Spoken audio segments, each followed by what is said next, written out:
Oh, there we go. Hi, welcome. Excellent. So I do want to use this platform as I guess, to be engaging. I want you to use this as a soundboard, and I want you to be able to ask the questions and be able to just get the answers that you need to understand and find out. So the two worlds we are demystifying today, we do have our GRC consultant, Shepard, taking us through the first world. So Shepard will break down the 10 misconceptions of what many people assume ISO 27001 is and what it isn't. Now, the second world, we will be demystifying the red team. So our specialist there will take you through the Australian CORIE aligned framework and for the Singapore equivalent, AASE.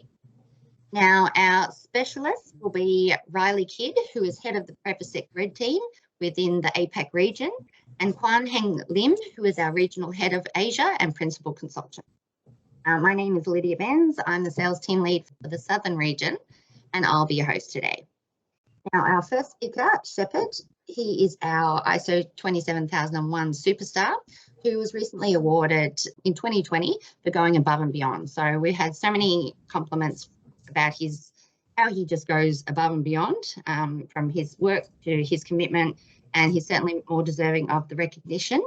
So without further ado, I will pass it over to Shepard, who will take you through the misconceptions of ISO 2001. Take it away, Shepard. Thanks, Lydia, and welcome everyone. It's really great to have everyone sign up. What I'll do is I'll just start sharing my screen. And Lydia, let me know if we're good to, if you can see the screen. Not yet. Sorry, someone's just being admitted. No, that's probably me. I am probably seeing cats. How are we going now? Yes, perfect. All right, great. Now, before we start, I just want us to pay the bill and get the word out there. So very quickly, a word about us. So we have two lines of business, as Lydia said. We've got Privasec Red and Privasec GRC. Now, Privasec Red does everything technical. We're talking about drone hacking, forensic for penitentiaries, physical intrusion, theft simulations, to your more common penetration test or hacking, if you want to call it that. And Privasec GRC, which is where I sort of like sit, specialize in security governance, strategies, risk management, risk assessment, and compliance. So think about your PCI DSS, your IRAP assessments, your ISO 27001, and so on. Now, we do have offices, as you can see, in Sydney, Melbourne, Brisbane, Singapore, Malaysia. I don't know if I've forgotten anyone. If I have, I think Auckland. That should be about it. Now, we have a bunch of certifications ourselves, and we're advanced suppliers to both the states and federal government with security cleared stuff as well. So we too are also ISO 27001 certified ourselves. All right, now that we've paid the bill, we'll get straight onto a topic of the day. Look, for organizations that need to communicate cybersecurity assurance globally, ISO 27001 is one of the most common certifications to do. Now, 27001 is widely known for providing requirements of information security management system. I kind of had to slow that down because the acronym sometimes mixes them up. But an ISMS pretty much stands for Information Security Management System, and we've been doing ISMS for a long time, and we've had our fair share of our ISO myths and misconceptions. And I thought instead of sitting here and talking to you about the 10 what are ISO things, I'll talk about, it's a good idea to actually run you through what ISO is not, so the misconceptions that people think ISO is. And the thing that we all need to get, which is key, especially for security people, is justifying security and explaining the difference of feeling secure or feeling security versus the reality of security while ignoring the probable risks. So look, there's 4 words that I also like ramble on today, and I just thought I just want to define the words before we begin, because I'll interchange between them, or I'll use them as an acronym. And just in case there's someone who's new to security or who's looking to get ISO, I just thought, let me just quickly run you through what they are. And ISMS, as I've just said, stands for Information Security Management System. And this ISMS is also the title that we use for ISO 27001. Now, Another way to look at it, or another way to say it, is ISO 27001 is actually a standard for implementing a system to manage information security. I don't know if you see what I did there. I sort of like twisted the words around. Now, ISO is a standard for implementing a system to manage information security. Now, the first part, so ISO 27001 is split into two. The first part contains the clauses, and a clause or clauses are basically instructions to implement a management system to manage security. And with ISO 27001, we usually use a risk-based approach. And the second part, which is in the ISO standard itself known as Annex A, is made up of security controls. I do believe there's 144, I think. I'm happy to be corrected on that number, but 144 of those controls. And these are security mechanisms one can put to mitigate risk. So we're talking about, controls like, you need to have a strong password. You need to have a key to your door or access cards. Look, I'll get straight into the topic of the day, the misconceptions. Now, what do we mostly hear? Now, the first misconception is that people think, oh, so if I'm ISO 27001 certified, it means that I'm secure, my system is secure. Now, being ISO 27001 certified means that you do have a good system to govern your security posture. So it's not saying you're secure, it just means you've got a system that allows you to be able to govern that security. So it is a governance tool. Now, it's up to the business to use that tool to manage risks and either maintain or grow its security posture, depending on how much money your business is willing to throw towards that. And also the risk appetite or the level of risk you're willing to take, that's also helped to manage by ISO 20001. And it usually varies depending on what project you're working on. Look, I'm a very sort of like practical person. I want to use real life examples. Now, this misconception, I'm going to be a bit tongue in cheek about it. Like, so let's take a person. In fact, let's take you, whoever's listening. Now, having a good doctor does not mean that you're fit and healthy and have a strong immune system. It means that you have a really good doctor. Now, it's the same thing with being ISO certified, right? Now, being ISO certified does not mean you're secure. It just means you have a good system to manage those risks. Let me go deeper with that one because I like this example. Now, a couple of months ago, before the lockdown, I'm in New South Wales, so we got locked down a few weeks ago, but I visited the doctor for a regular checkup. The BMI, breathe in, breathe out, breathe in, tap on the knee, just, I had no ailments, just, got to go for checkups.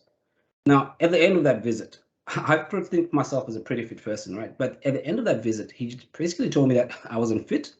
I needed to do more stretches and exercise and, eat better. Look, a few years back when I was a smaller company with not much revenue, no family, single guy, no major security risks, calls to tell me to eat healthy and exercise would have just been exactly that. It's just the doc telling me what to do.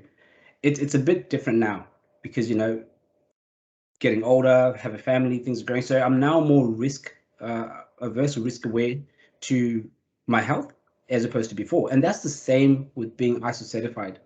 It's simply a system that will tell you how healthy you are, whether you need to improve your health, whether you need to eat better, improve your controls, eat better. What do you need to do? Now, the second misconception is that ISMS is a set of policies. A bunch of heavy documents you store in the cloud somewhere or in a file somewhere and only review once a year when the auditors come in. That stems from the old school interpretation and implementation of the standard, where we used to see consultants or auditors come in with big, thick, documents, and a policy used to be a 10-page document that you had to read during induction and remember throughout the rest of your career. Now, of course, documentation is required for ISO, and it is best practice to have a set of short, easy to read, easy to consume policies to mitigate your risk and implement controls. So actually, since I think 2013, the ISO version of 2013, the required documentation has reduced. And I quote, let me read the code. Yeah, so only what is necessary for the effectiveness of information security management system. So that's what the 2013 ISO standard says. Now, when we develop an ISMS for clients seeking certification, we usually create about 5 documents, and out of which 2 of those are not really required. But based on our opinion and expertise, it's best practices that will help you manage your certification. So as you can see, the days of death by policies or big old things are long gone. Now, the third point that I've heard is that ISMS is pointless, or ISO 27001 is pointless. Look, I must confess, one of my friends is a business owner, Gamble's Accounting, what a name. But last week he sort of asked me that exact point, and we had a big debate. What's the point of ISO? His concern was that ISO 20001 would just bury his business with processes just to get them to use better passwords or to improve things. And I had to educate him that security is actually a business issue. Now, I'm fortunate that he's a business owner, so he understood that. But security is now more than just a thing for IT or the IT guys or the IT team, but it's a business issue to control and manage security holistically. So ISO or ISMS is what brings all the security investment together and makes the link between IT security and businesses. Again, I've said this before, but it is important that we see it as a governance tool or a big dashboard of risks and best implementation standards. Now, ISMS usually will allow the executives to invest better and govern security investments as well. Now, the next misconception I've heard is that it's just a set of IT controls. Now, I've just come from telling you that an ISMS is a system or tool. I should really rephrase it better and say an ISMS is a management system. It's about helping you build a risk-based governance system. Now, it is true that the second part of our ISO 27001 contains Annex A with 144 controls. However, these are an annex only, so you don't have to implement every single control in there. So you can pick which controls you want to implement. Now, if you remember my example earlier about the doctor, you will notice that even with your doctor, they don't quite get very specific about saying, oh, you need to run 5Ks a day or 2Ks a day. You need to eat this type of meat and that. They simply tell you, look, you need to exercise more regularly. You need to eat healthy. And that's what the controls do, or that's how you should take the controls, right? They're there to give you guidance on what controls to take, such as same thing as telling you to eat healthy. It's more guidance.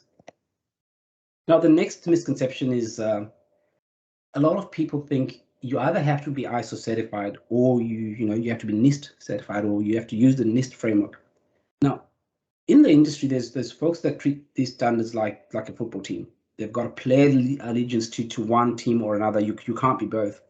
Again, because ISO is a governance framework to manage risk, NIST and the other controls or other standards, they are sort of like a list of best proactive controls. And nothing stops you from using controls to mitigate your risk or using them in your ISMS. I'll give you an example. I actually have a client that I worked on a couple of weeks ago who they have the ISO certified and their ISMS implemented, but they're using a combination of NIST and PCI DSS controls to build their password policies. So they're sort of like taking the controls in best of both worlds whilst they're ISO certified. The other misconception is that ISO dictates a minimum security level. Now, ISO is not there to tell you what level of security you should have. Pretty much like the doctor's not there to tell you run this specific mileage or eat this specific food. It's only there to help you identify security risks and then decide how you want to mitigate them based on the security that you as a business want to achieve. Now, arguably, you can very much get certified with below average security controls, as long as you, as the business, are aware of the resultant risks. And you've got to accept them as well to say, look, these are the risks that are there. We haven't done this. And we're happy to take this or cop it on the chin. Now, the auditor is not there to tell you what to do or what to achieve. They're there to walk you through it and help you as well. So as you can see, ISO 27001 is very flexible and it's non-prescriptive. It was made that way to be adaptable to all businesses, small, large, and across all industries. And as you know, businesses transform, they can grow from small to medium, and you can just do that with your same ISO as well. The downside, though, of this flexibility is that you have plenty of opportunities to shoot yourself in the foot. So because it's not specifically telling you to do so many things, you might actually miss a few actions that are coherent to your business. The next misconception is that ISMS is a long journey. People think that it potentially can take a year, 2, sometimes even 3 years just to achieve certification. Now, at Privasec, the actual number of days that it takes for us to set up or have an ISMS implemented varies, right? So we're talking from small businesses, we're talking about 27 days to medium 48, and large business can take 75 days. So we're talking 1 to 3 months, depending on how smooth that journey is. As I said, with the journey, things that actually delay those timeframes is, when the interaction between us and the client, how long it'll take them to get back to us with documentation, how long it'll take the executive board to come on board and sign off. But otherwise, the billable time that we're on the project is, from about 30 days to 90 days, depending on the size of the business. Now, the good news is the impact of your staff or the staff is usually about 40 to 80 hours all up. And that's combined time commitment we'll ask from your stakeholders. So the rest we take care of out of the 30 to 90 days. We probably asking from 40 to 80 hours of time. Now, certification is not the crowning of your security maturity journey, right? It's something you do closer to the beginning of your journey. And that means if you're not certified, that's something you want to do right now to help you fix and grow and mature as well. Oh, another misconception that I hear from time and time again, ISO audits are hard to pass. Believe it or not, some people go all the way and build an ISMS and actually never get certified. So they're pretty much there, right? They just don't have the big shiny badge that says, look, you are actually secure, you have a management system that will help you risk. It's because people are scared of the audit. Probably scared is not the right word, but that's how I perceive it. And they think that they're saving their company a lot of money by not being certified. Well, as we all know, in today's environment, being certified is becoming part of contract negotiations and requirements when businesses are looking for partnerships. And a lot of businesses are actually implementing that question in their risk assessment, in their vendor risk assessments, to actually ask, is that next business ISO certified? Especially with the current situation of working from home, people want to know that, whoever they're dealing with is ISO certified.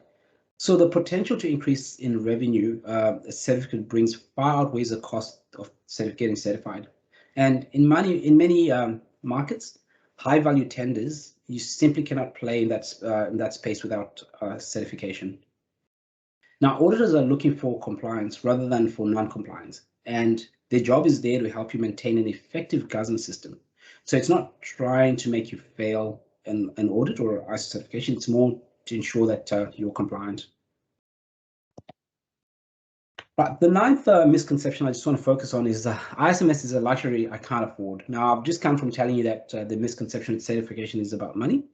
And the cost factor, it's huge, and it always comes down to what you're trying to protect. If you remember, I mentioned with my doctor, before I had a lot of value, being younger, you don't value a lot on your health, but before that, I don't value what had like my health or anything better. So with your business as well, it comes down to how you value what you're looking to protect. And these days, with working remotely, file sharing, protecting your data integrity, your confidentiality and availability is a top priority with most businesses, if not all.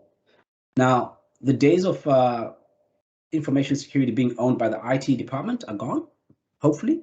So therefore, the business usually pays or looks at ISO 27001 certification and not IT. So it's no longer falling under the IT budget. Obviously, it depends organization. It used to be IT, but I can tell you now that the majority of ISMSs that I've worked on and the Privasec's worked on, we do this, the money doesn't come out of IT budget, it comes out of the business cost. Now we need to start thinking about information security and ISO certification as a business commodity. It's no longer just an IT thing. And once certified, it becomes easier to negotiate regular funding from the executives in order to mitigate risk, because they have that system, right, that shows them the dashboard of risks and what it's trying to do and what it's trying to achieve. So in short, think of getting ISO certified as a way to crystallize management commitment and guarantee funding in the long term, because they're a part of this ISO certification. So they come on board. The last misconception I want to focus on today is certification bodies can build my ISMS. Now, they must remain independent, and for that reason, they will not help you design and implement an ISMS. Consulting firms like us, we do that. And we have consultants who specialize in ISMS as well. So it's not just me, but most of which they have been registered auditors, or they're lead auditors with real wealth of experience. Seeing as we start ISMS project every month in almost like all industries and companies as well. So certification bodies can certify you, but they cannot help you build an ISMS. They've got to remain independent bodies as well. Privasec can. Now, look, I'm very conscious of time, but if anything, there's a couple of truths that I want to take you, and feel free to do the whole screen grab on this part here. This is the one thing I want you guys to take away today. ISO 27001 is all about governance. No matter how good or bad your current security posture is, you can actually still achieve certification. And you've got all the information. If you need certification, your next step is to actually build an ISMS, an information security management system, and start improving your security posture slowly. Look, I'll leave this slide up while we go for Q&As. I'm not sure how we're going on time. Do we have time for Q&As, Lydia, now, or do you want Riley and Q to have a go and come back to the questions at the end? No, I think we've got enough time. So we've got minimum 5 minutes. So I think that's great. Now, Rafif, I think one of our guests has got his hand up. So Rafif, if you'd like to ask your question. Are you still on mute? Oh, no, there you go. Welcome. Hi, thank you. Sorry, I don't have any questions. I just put my hand up when he said anyone from Melbourne. Oh, okay. Sorry. Perfect. Does and anyone... I'll take this opportunity as well, Lydia, if anyone from Privasec as well wants to jump in and answer the questions, all feel free. But yeah, go ahead. Anyone have any other questions? Debbie, you've got your hand up. Can you hear me now? Yes, yes. Perfect. Oh, hi. Sorry about that. We're a small company, a startup company, and I'm new to ISMS. And I'm just wondering, with your consultant service to build the ISMS, what sort of costs are we looking at in terms of, weighing out which way to go, whether use a consultancy or do it ourselves, and weigh out with the time factor as well with the cost. So can you give me an idea of what we're talking about for the service? Yeah, sure. Look, I'm not sure if Prashant or someone who's the numbers person is in, but in terms of billable days, that's what. So depending on how small you are, it will take up to about 27 days. Now that'll be multiplied by I think how much we bill per day. So unfortunately, because I'm not on the sales side, I don't have a dollar figure, but I don't know if Prashant wants to either send you a quick email with a dollar figure, but how small? Sorry. Well, we've got up to 5 employees at the moment. Okay, 5. Okay, yeah. So it should take us about 27 days. It might be less, obviously, depending on how big the business is in terms of the infrastructure and the business at large, but it should take us up to 27 days. Now, the dollar figure, I can either... Hi, Debbie. I thought I'll just jump in. Yeah. Sorry.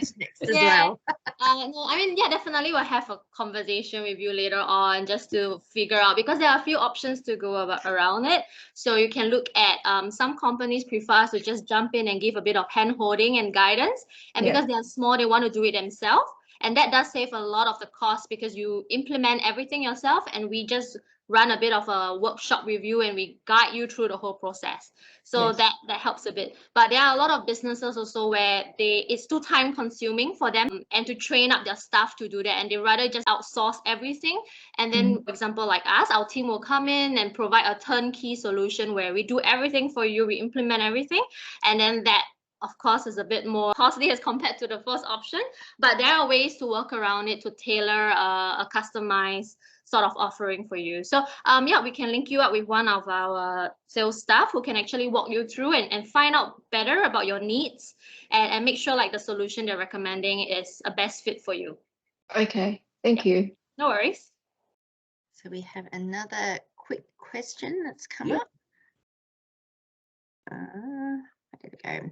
So Shepherd, based on, okay, we've got two. All right. So based on your experience, which business units will be in the best position to lead the ISMS transformation or implementation? Sorry. So the implementation, one of my slides I was talking about involving the senior management so that they take ownership. But in terms of stakeholders during implementation, right? So we're looking at, there's a couple of stakeholders, different levels or different people, but we're looking at your C-level, at least a representative from your C-level or executive board, particularly if that person is the sponsor. So you're looking at sponsor representation from board level. You're looking at a senior risk stakeholder. So it can be a risk manager, that information security risk manager, or a CISO, for overseeing all the business risks, just making sure that all the business risk is covered during that implementation as well. And an individual team responsible for managing that ISMS can be like a security manager or possibly the CISO as well that's looking at it. So we're looking at about, at a minimum, 4 or 5 stakeholders. So at least representation from the board or the sponsor, representation from senior risk stakeholders within the business, and representation from the individual, probably around the IT or the governance, risk governance space, representation from someone who's going to be managing the ISMS as well. Perfect. Now we have one more last question, which it's only a short kind of question, but if we need to deep dive, we can certainly go into it later. Now, ISO 27001 is for a company, but does the process help to validate the product that the company develops also? Now, in terms of product validation, what ISO does is it gives reassurance, and it tells whoever you're selling or the other businesses that your company is obviously has a good system to manage risks. So it means that you're taking a risk-based approach on products, and it's like having a good badge to say. Same thing as that, is it the Australian little brand to say this is a product of Australia. It's the same thing that happens with the ISO certification. Having an ISO certification says this product has been developed, built, or produced under, by a business that is well aware and risk averse, or uses a risk-based approach. So it's a secure product. I don't know if that answers it at a very high level, but it gives that confidence to say that the business obviously is secure and more alert and averse to risk. Perfect. Well, we can always take it offline and answer these in a lot more detail, which we may need to do only because we're getting into the other slides or other session. Sure. So without further ado, we will get into the next session, if you don't mind. So I'd like to introduce, I guess, our key head team of the red teaming section, Riley Kidd, who is head of the red team across the APAC region and principal consultant.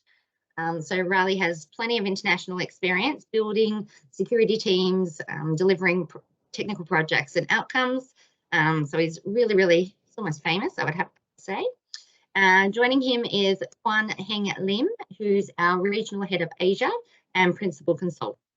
So I will let you gentlemen take over for the red teaming exercise. Thank you. Thanks, Lydia. Can you hear me and see my screen? Yes. It's a good start. So before we make any assumptions in terms of what I talk about in this session, I first just want to take a step back and just talk a little bit about what red teaming means as a concept, because once we have that sort of base understanding, it makes it a bit easier to understand the technical implementation and those sort of side components. So as a concept, it's based on simulating military conflict, and it's often done as part of a wargaming or wargame exercises. And the core idea is really just to simulate adversaries. So it involves making use of equipment, techniques, and approaches that are usually, at least partially, unknown by the defenders. And there's a good application here based on this quote from a late US Secretary of Defense, where he talks about known knowns, which in the IT space, we could think of this as our IT risk register. So the things that we know we need to improve. There's the known unknowns. So those are the security gaps. So those are the gaps we know that exist, and we might be trying to address those with security transformations or uplifts or things like that. And then there's also the unknown unknown. So these are the blind spots, and those are the things that we don't really know about. And this is sort of the focus on red teaming is trying to uncover or to try to identify these unknown unknowns. And so that's the purpose of what a red team is. But what are the components of a red team? So what's required as part of a red team? So typically, I mean, it's a kind of testing, but typically it involves a lot of different people and a lot of different people from different parts of organizations. So usually there's a blue team component, and these are the existing network defenders. So that includes, you know, your third parties and your technologies that you have in place. And usually, just like with the military version of the exercise, to keep the exercise realistic, this ops team or the operational blue team, they're usually not aware that the exercise is going on. So that keeps that realism piece in place. The purple team is more of a process-driven team, and that's a combination of the blue and the red team. And they involve bringing those two teams together to improve upon detection mechanisms. Finally, we have the red team, which is more the focus of this discussion, what I'll get to on the next slide, and that's the attacking team. So those are the people that are simulating a real-world adversary. And then we also have the white team, and they're also aware of the exercise. They're much more aware of the exercise, and they're more in a governance position. And so the white team is really important to have an understanding of what's going on as part of the exercise, and also to be able to manage and control any escalations that come from the exercise. And so that's what the different teams are, but what actually is a red team? What happens during a red team exercise? So red teaming is about simulating an adversary or a group of adversaries that are attacking your organization. And the exercise is objective based, and it targets organizational crown jewels. So those are the objectives. So those are the crown jewels, the most important thing for your organization, for your business to keep delivering its services. And what a red team does is it tests that security posture around those services. And it does that by testing the people, the processes, and the technology at the same time, and tries to understand or assess their effectiveness at identifying and being able to mitigate realistic attacks with an offense in-depth approach. And so what I mean there is that red teaming isn't necessarily focused on assessing vulnerabilities or compliance or doing those kinds of assessments, but the focus is more on the organization holistically as a whole. And it's also a cyclic process. So you can see this cyclic process here in the slide of the 4 sort of high level steps that are involved when red teams are performed. And the first step is about attack preparation. So that's about understanding your business, understanding your industry, understanding what threats are out there that exist that you should potentially be worried about.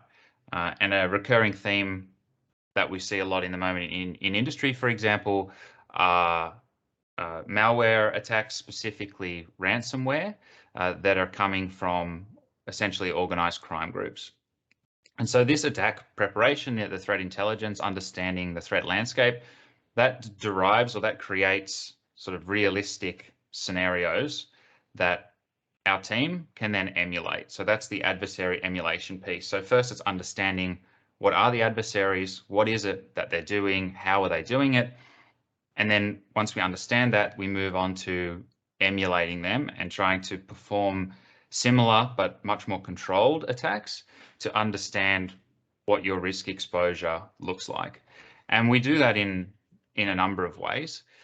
But the end goal is typically based on those realistic scenarios, and it's based on those objectives, and it's based on those crown jewels. And once the exercise or the emulation is performed, then the outcome from the exercise is to deliver that risk-based prioritization. So what we do, as well as the reporting process, is that we also create sort of detailed graphs and detailed timelines that demonstrate visually how an attacker could attack your organization and what were the specific steps that they took along the way.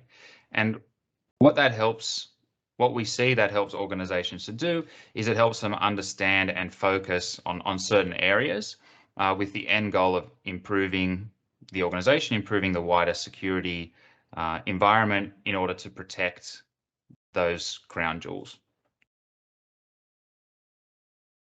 The next piece is around resilience. So this is about, you know, testing those improvements that have been put in place.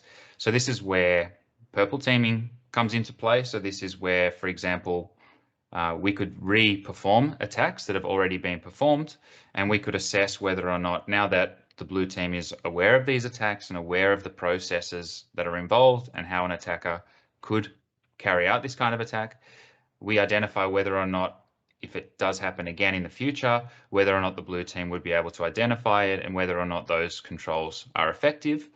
And then another way that we typically would assess that would be, we can verify that these controls are now in place, that these things are now effective at identifying attacks, and then we can move on and we can restart the process.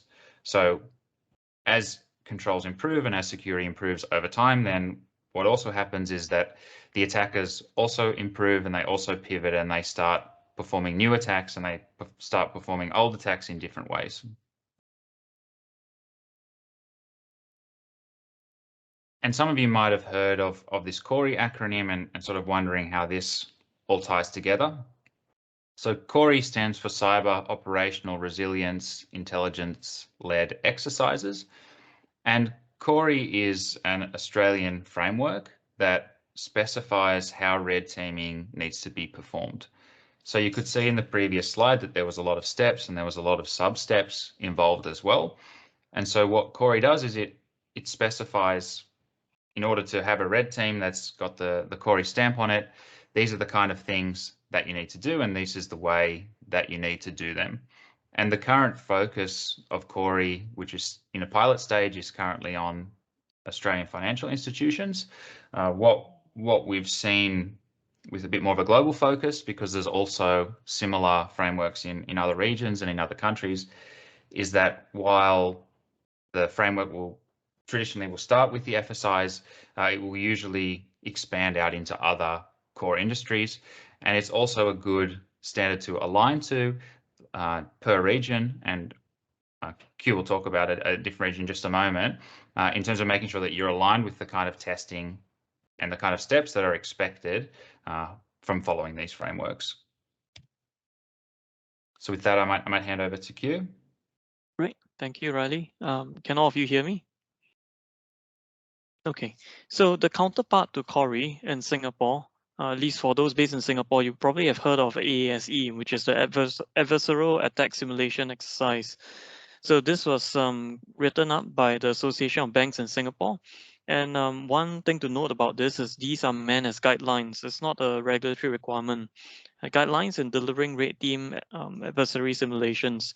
So this guideline is something that banks can choose, or anyone at FSI can choose to opt in and out of, depending on what your risk appetite is.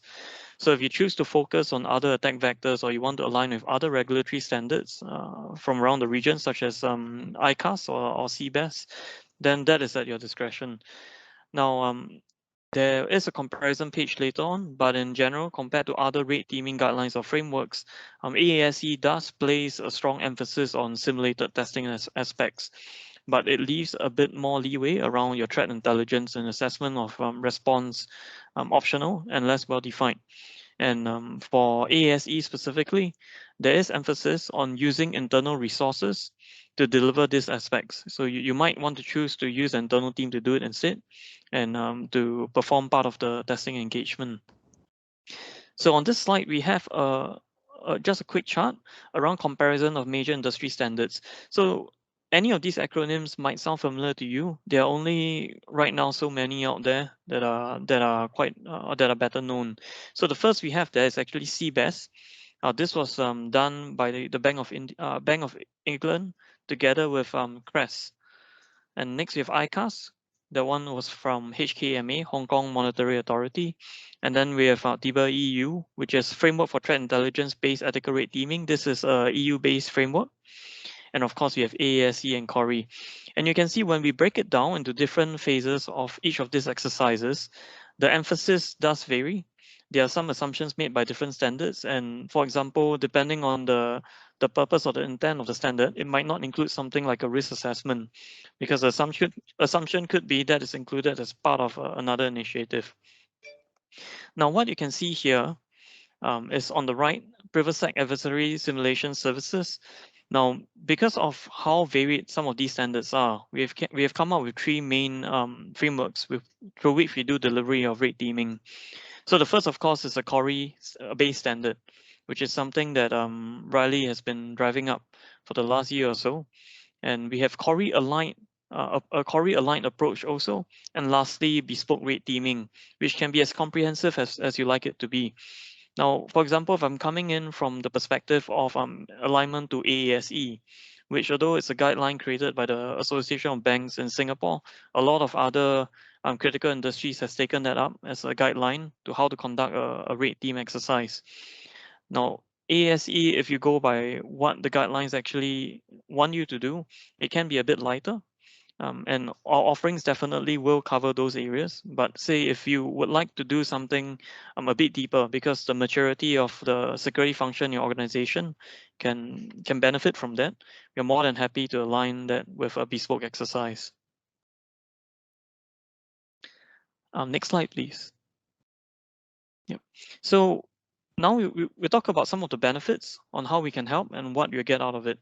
So the thing about rate teaming is it enables the organization to understand and improve upon your ability to identify first and respond to an adversary. And along the way, of course, there are many steps. It tests your ability to actually monitor to pick up anything that is significant that could point to a potential attack, and all these other steps along the way. So a traditional penetration test has specific controls. It's a very close scope. So it does check whether or not one piece is secure. So this, in a way, is more aligned to a checklist approach, although it does go beyond that around testing business logic and so on. So for penetration tests, it's a very focused form. It's usually performed over a few days or maybe up to a few weeks.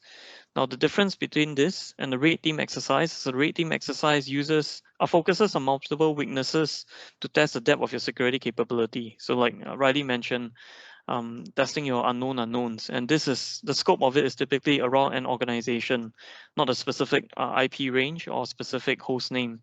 So we are trying to verify control effectiveness beyond a simple checklist, because even the checklist might not be comprehensive enough to cover everything about your organization that could be a potential attack vector.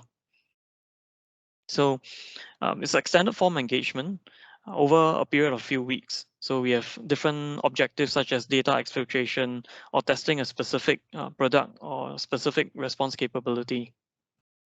So if you really want to demonstrate an impact of a risk, this would be as close as you can get to a real-world attacker, because a real-world attacker won't be targeting a single web application or targeting a single device in your IP range and then giving up after that.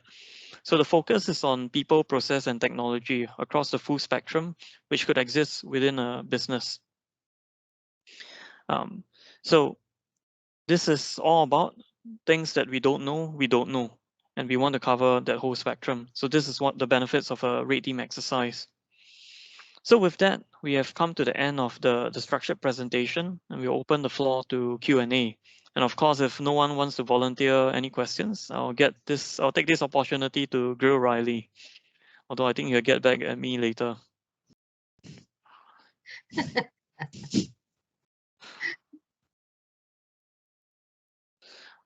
Okay, so while we wait for a question, I do have some prepared.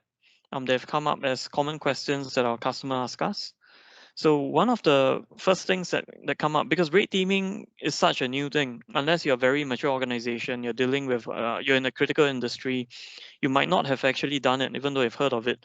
So something we get asked often is, how do I tell if I'm actually ready for red team exercise? Is there a point in time where I say the maturity of my security function is at this point, and I would like to do a red team exercise versus something else?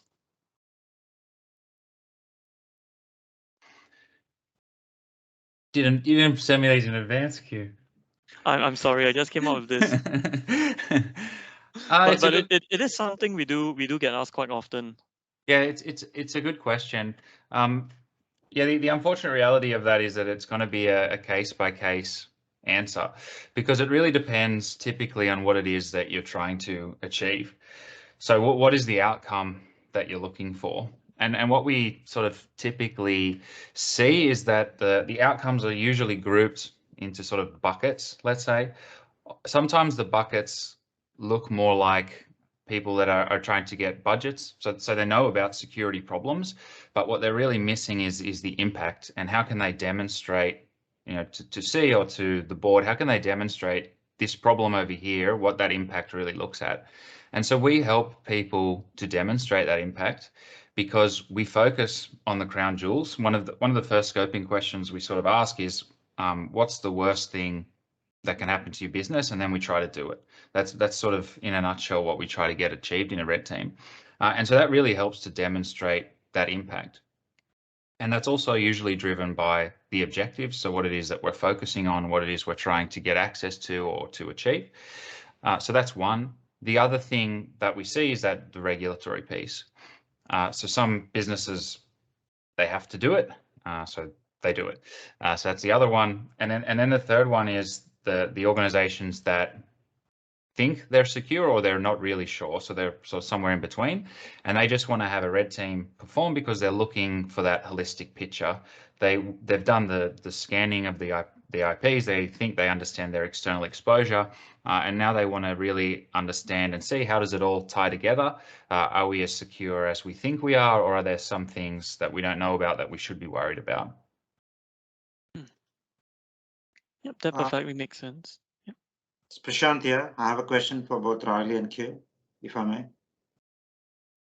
Yeah. Sorry, I didn't prepare for the questions beforehand, but just something sporadic which came to my mind. If we put CORIE and SSA both in front of us, and if you have to put some timelines, unlike ISO, this is not, the timeframes are not driven by the organization. It's more driven by regulations, compliances, etc., whatever you call it, the authority who enforces this. How much time does an organization have to go ahead and implement this?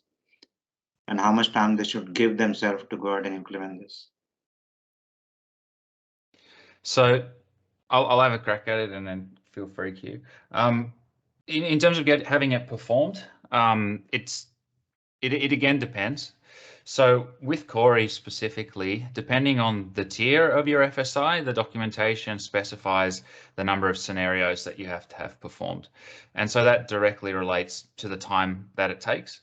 And that can range between 1 and 3, I believe, and anywhere in between. So that drives part of it. The other piece is that, as you can see, it's, at least for the far right column here for the bespoke red teaming, is that we can really pick and choose the pieces that we want to look at. And that can again be dependent on the outcome that we're trying to achieve. But that also has a direct correlation to the cost, and it has a direct correlation to the time. So we can sort of, depends on the far right column, we can chop it up a lot more, versus if it's needing to follow the regulation, then it's a lot more structured. However, we can do certain components where a red team can take 1 or 2 weeks. However, I would say in general, a more realistic timeline is going to be about 30 days. Because this is fairly new, sorry, on follow-on question, because this is fairly new for organizations, are we in a position to help organizations to come up with that list of questions they need to, or list of items they need to comply to or respond to based on their organization and their risk profile? What do you mean? Like you said, they need to do n number of things. It could be 3 things or 5 things. Mm-hmm. because this is new, organizations may not know whether it's 3 or 5. Are we in a position to help them out with them? So for the regulation, so for CORIE, that's not up to us or the organizations to decide. It's dictated to them by the regulating body. So they'll be told, they'll be aware of the number that they have to perform. In terms of the case by case basis, then that's something that we can definitely help organizations to understand. But usually what we find is that organizations are aware of the two extremes of the puzzle. So they know right at the end, they know what their crown jewels are, they know what their critical business services are, and at the very start, they're aware of some of the threat actors that are targeting either them or in general are targeting the industry. And then what we usually help them with is all the steps in between. Oh, thank you so much. As for AASE, the timeline taken is the answer is similar to Riley, as it depends. So it's probably not you don't get much satisfaction out of that answer. But AASE is meant as a guideline, and while it does propose or it does describes some how deep you can go in some of these attacks. For example, it does have a table around objective sort out of your blue team, and as well as your assessment of defensive capability. And according to that, you can do anything from a simple penetration test to cyber range to automated attack simulations to advanced adversary attack simulations, which is what we call a raid team. So it depends. However, do keep in mind that if we want to do a proper raid team exercise, there is a bit of prep time around preparing, for example, the malware we're going to use. We could be creating something on our own. We could be preparing a phishing site as an initial attack vector and so on. So all these things need some preparation time. And depending on the approach, it will also need to be spread out. For example, Jane from the HR department would only want free holidays and fall for free holiday emails only once in say a month. So for some of these exercises, it doesn't make sense to space them up or to squeeze them up together, but we will space them out over a number of weeks. Although that also means that we won't be performing the exercise every day, 8 hours a day for the entire time. It could be spaced out. Maybe the first scenario we are doing this week, we space out 2 weeks later, we'll try another attack vector, another scenario. So like Riley said, 30 days is a reasonable number, although some of these exercises comprising of multiple scenarios can stretch up to months, 3 to 6 months even. So I have a couple of questions if we have time.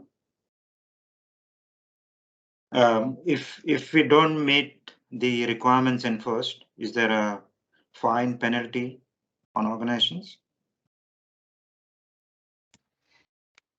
So it's still in pilot, the framework, at least for CORIE. So I'm not sure what that looks like. For Singapore? Not particularly. However, it's a bit of a due diligence thing where if your risk is assessed internally to be of that level, then you should do it. And of course, when it comes to say a license review or regulatory review, and it becomes obvious that to the organization type and the business you're doing, the typical assessment of risk would deem it something that is reasonable to do, then of course people wonder why you're not including that as part of your security arsenal. One more question. I think it's a burning question in the COVID days. Do we have to go on site to do these tests, or can we do it remotely? Yeah, so testing can be done remotely, and sometimes there might be some logistics problems that are required. So getting access to things like laptops, for example. In the non-COVID days, our preference is actually to do it on site, just because of the greater than normal risk that's sort of perceived from these exercises. As I mentioned, it's what's the worst thing that can happen, and then we try to do it. So what we usually try to do from delivery side when doing the red team is just to come on site and sit in the same room with the white team wherever that's feasible, and that gives comfort, and it also gives the white team access to understand what is it that we're doing at each step of the way, how do the attackers think, and what are the kinds of attacks that they're trying to perform and execute against us at this certain point in time. With the COVID setup, obviously that's not an option. So what we then try to do is to be as open and to share as much information as is required. And usually what that means is that there'd be 3 calls during the day. So one in the morning, one in the afternoon, and one sort of halfway through the day, just to keep everyone up to date. But usually what we find is that as the exercise progresses, as the comfort levels build, that there's less of those check-ins that are required. However, when we're scoping it out, that's one of the first questions that we try to understand, and we basically can facilitate any extreme in between as well. But the short answer is yes, it can be done remotely. Sure. No, thank you. Just one thing, one observation, just a statement here. There was a article that I was reading published recently where, like CORIE, I think it's just a beginning, but there are other regulations who are enforcing penetration testing as one of the requirements in all the requirements that the governments and everyone is pushing for. I can paste the link here. It's interesting to read that because that's like a billion-dollar industry that's forming, where penetration testing is one of the big requirements by all the jurisdiction, compliance regimes, regulations, whatever you can call it. That'll be fantastic, Prashant. Really appreciate it. So we are running a couple of minutes over time. So I do want to thank everyone for joining. We really do appreciate you spending this hour with us. Now, we have tried to fit as much information into the sessions as we can, but it is only an hour. So if you have any, I guess, topics that you want us to explore moving forward, please reach out. We'd be happy to, I guess, get them all happening for you. Charmaine has put our LinkedIn profiles in the chat box. So please, if you have any questions, just reach out. We're all happy to talk to you. Now, we do also have a YouTube channel called Privasec Team. So please enjoy, watch, subscribe, and of course, like. Again, do let us know about certain topics that we can bring up in the future, because it is all about you and your learning, and I guess us helping or try and take you through the journey. You can reach us on info@privasec.com, and we are available on, if you want to give us a call, 1-800-996-001. So again, we appreciate your time today. Thank you, everyone, and go and enjoy your day. Thank you. That was a very good session. Thank you. Thanks for joining us. Thank you. Thank you so much. Thank you. That was very good discussion. Bye. Thank you so much. Thank you. Thank you.